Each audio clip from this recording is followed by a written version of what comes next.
Stepdaughter knows I'm deathly allergic to peanuts and keeps smuggling them in my house.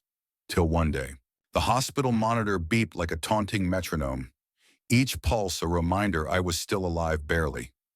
My throat had closed, my vision blurred, and the world smelled of peanuts, the one thing that could kill me.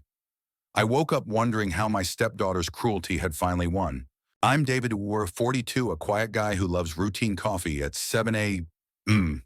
My accounting job, and evenings with my wife, Laura. We married 3 years ago, blending our lives despite the jagged edges of her 16-year-old daughter, Mia. Mia's resentment was no secret. She barely spoke to me, her eyes cold as winter. I thought it was teenage rebellion, maybe grief over her late father. But then the peanuts started appearing. It began subtly. A peanut butter jar in the pantry, accidentally left open, crumbs on the counter, a sandwich in her lunchbox, its scent lingering like a threat. I'm deathly allergic. Anaphylaxis hits fast, and my EpiPen is my lifeline. Mia knew this. Laura had drilled it into her since we moved in together. Yet, every time I confronted Mia, she'd shrug, her lips curling into a smirk that chilled me. Oops, she'd say, eyes daring me to push further. Laura, desperate to keep peace, would defend her. She's just forgetful. David, she's a kid. But kids don't forget the one thing that could send you to the grave. I tried to be patient. I locked the pantry, labeled my food, even bought Mia her own fridge shelf. But the peanuts kept coming hidden in cookie jars, slipped into my protein bars, once even ground into the blender I use for smoothies. Each incident felt like a jab, testing how close she could get to killing me without proof. I started checking every bite like a soldier in a minefield. My home, once a sanctuary, became a battlefield. Laura saw my paranoia growing but couldn't bridge the gap. "You're overreacting," she'd say, her voice soft but firm. Mia's not malicious. I wanted to believe her.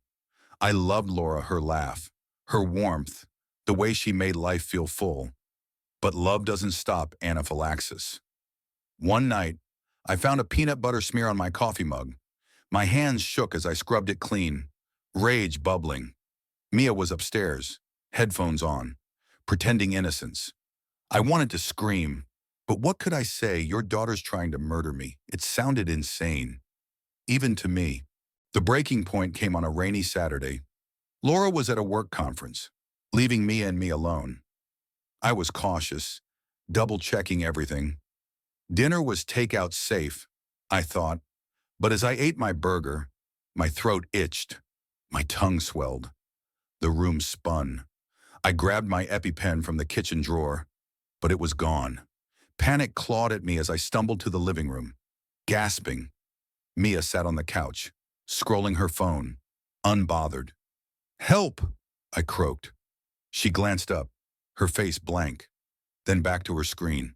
I don't remember much after that, just the blur of neighbors rushing in, the ambulance, the sting of needles. I woke in the hospital, Laura at my side, her eyes red from crying. "How did this happen?" she whispered. "The doctors found peanut oil in the burger wrapper. Not from the restaurant. Someone had tampered with it at home." When I returned, Mia was gone, sent to stay with her grandparents. Laura was a wreck, torn between guilt and disbelief. I didn't push for answers right away. I was too exhausted, too betrayed. But one night, Laura broke. She'd found Mia's journal, hidden under her bed. Page after page detailed her anger not just at me, but at the world. She blamed me for replacing her dad, for changing her life. The peanuts weren't accidents. They were her rebellion, her way of reclaiming control, even if it meant risking mine. The final entry read, "Maybe if he's gone, things will be like before." I felt sick, not from allergies, but from the weight of her hatred.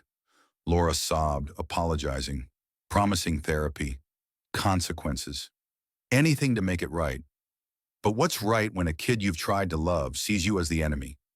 We talked for hours, unpacking the pain we'd both ignored. Mia wasn't evil, she was broken, grieving, lost in a way neither of us had fully seen. We decided Mia would stay with her grandparents for now, with mandatory counseling. Laura and I started therapy too, trying to rebuild trust in a home fractured by fear. I still check my food, still flinch at the faintest whiff of peanuts. But I'm also learning to see Mia not as a threat, but as a kid who needs help. Forgiveness isn't easy. It's a jagged pill I'm still swallowing, but I want to believe we can heal. This story isn't just mine. It's about trust, grief, and the messy lines between love and betrayal. What would you do if you lived with someone who could kill you with a single act? Was Mia just a troubled teen, or was her intent unforgivable? Share your thoughts. What's right, what's wrong, and where do we draw the line? Ihinawind.